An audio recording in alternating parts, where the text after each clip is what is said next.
Hello and welcome back to another episode of Living with an E36 M3, proudly sponsored by BOTB, where you can win yourselves your dream ride for the price of one of those awesome bottles of Candy Up, which is something that I'm very much looking forward to sampling later. Now if you're wondering why I'm on the Eurotunnel, that's because I'm taking my E36 M3 all the way from my place in West London, across the channel to Calais and down to Banlieue in the Jura region of France. I'll then be coming straight back the next day, amassing 1,182 miles in 2 days. And the purpose of the trip is to find out how good Colin is long distance, how comfortable, how nice and how smooth, and mainly just to find out if Colin's going to make it there and back.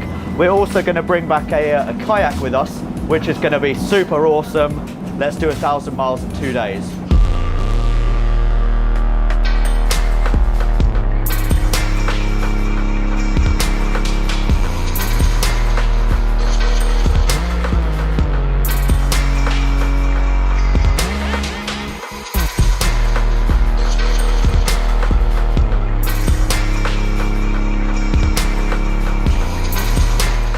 So Ethan and I have been travelling for 20 minutes and I must say I'm really enjoying your company. It's really good. You took us wrong. Yeah.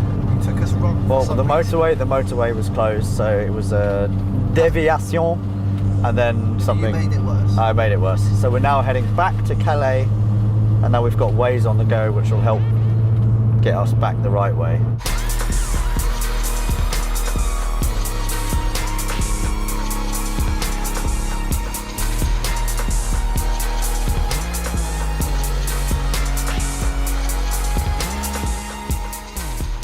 Right, time for some fuel now. We have 78 miles left in the tank. And we have been doing an average 75 miles an hour, which is about 120 kilometers per hour, 23.8 mpg, and that is with cruise control on. And obviously it's a little bit skewed because we've got the roof bars and a bit of weight in the car.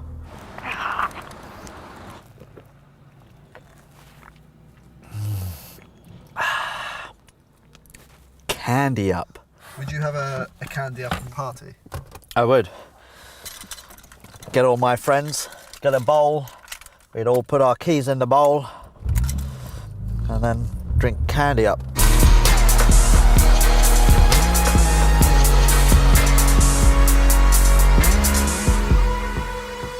Thoughts on Colin so far? The fan is working, which is good. The arches have been skimmed and made thinner because they were rubbing before a lot, so the wheel can now actually go into the wheel arch, which is nice, but it's still rubbing on that right side, and that's a thing that all E36s seem to have. Got a bit of a wheel bearing noise. I think it's coming from the front. Don't know if you guys can hear that. Bit of a hum. So hopefully the wheel won't fall off mid-journey, because that would really suck. Now what I'm going to do is I'm going to travel at 75 miles an hour and not use cruise control and see how much of a difference that makes.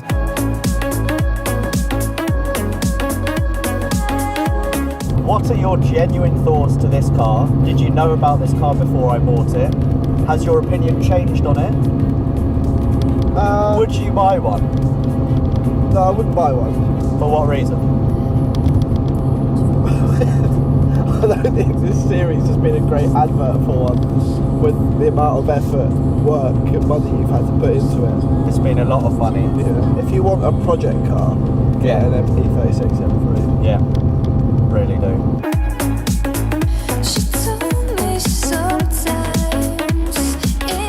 Before, I was using cruise control at 75 miles an hour, 120 kilometers an hour. And I was getting, what was it, 23.8 mpg. Yeah. I've now been driving, reset everything, now been driving without cruise control, 75 miles an hour, 120 kilometers an hour, to see if there is a difference in fuel economy. That's the first one, cruise control, 75 miles an hour. And this is no cruise control, 75 miles an hour. 25 mpg from not using cruise control. Fair. That's not bad going. So I think from now on, no cruise control.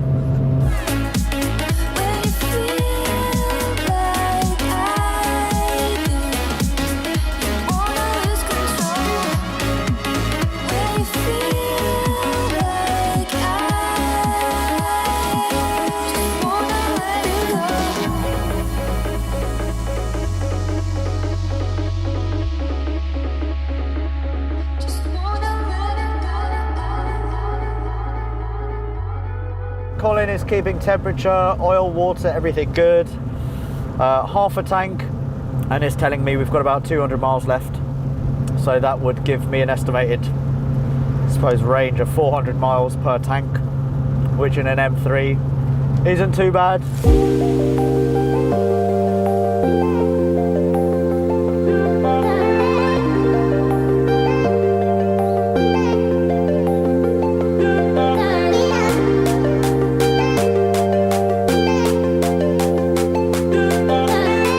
So we are now 58 minutes away from our destination, driving all day. The rain has finally stopped. It's pretty much pitch black now, and Colin my lemon is marching on happily.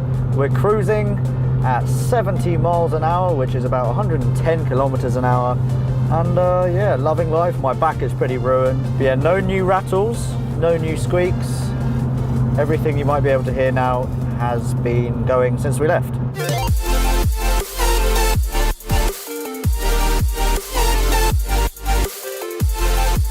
So we've made it to our destination of Bonlieu, some 650 miles. I'm pretty ruined. I know Ethan's quite ruined. I think Colin is also fairly ruined, so he needs a good sleep.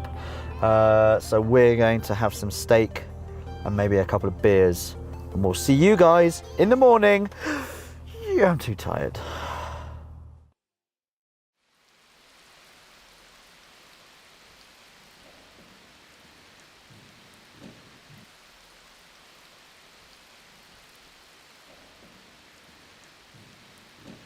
It is day 2. It is 8:45 in the morning, and you can see behind me, Colin has been resting up. It is raining harder than it has ever rained in the world, ever. And I'm about to go and put the kayak on the car, and then we're going to go drive back to Calais and hope that nothing goes wrong, especially with the wheel bearing.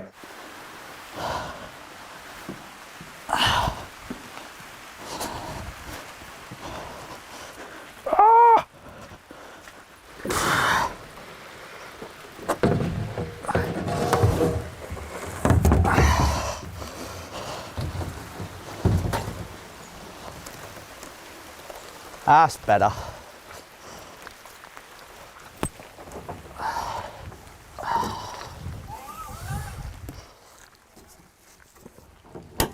There we go. Nah, that's very secure. Ish. A paddle will go in nicely. One of the seats is folded down. And there you have it. The kayak has been put onto Colin like a professional, and now it is time to go home, hopefully.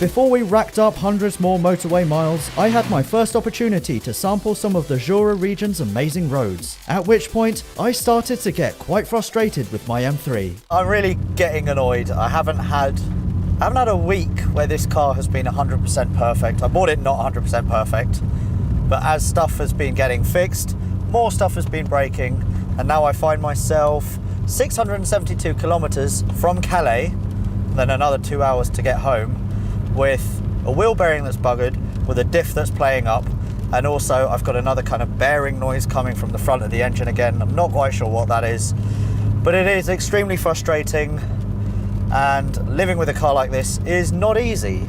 If you want to use this as a daily, and if you want to rely on it, then you will have a very tough time, as I have been finding out. So I've been doing all the hard work for you guys, speaking to, and the scraping as well.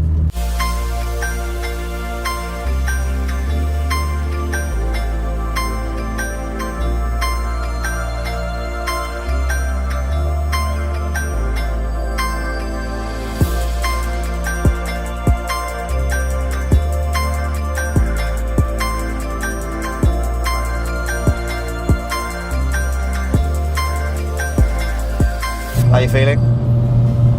I'm not gonna lie, I'm kind of bored. I'm really bored as well. I'm really tired. I was tired. But now talking makes me feel better. This car isn't what? doing enough to keep me entertained. Less than 4 hours though, we're on the home straight. Don't say that.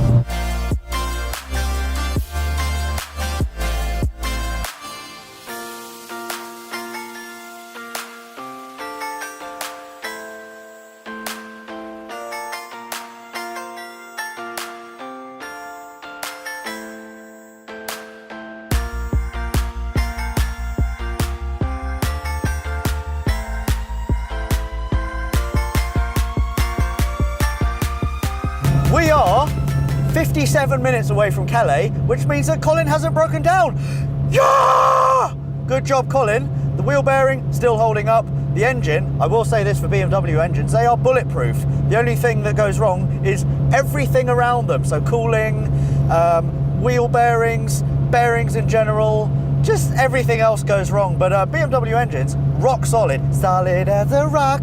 And as you can see, I am in a bit of a state of delirium because I'm quite tired, fairly bored, and yeah, my blood sugar levels have perked up. I think that's all to do with Candy Up. It's finally kicked in.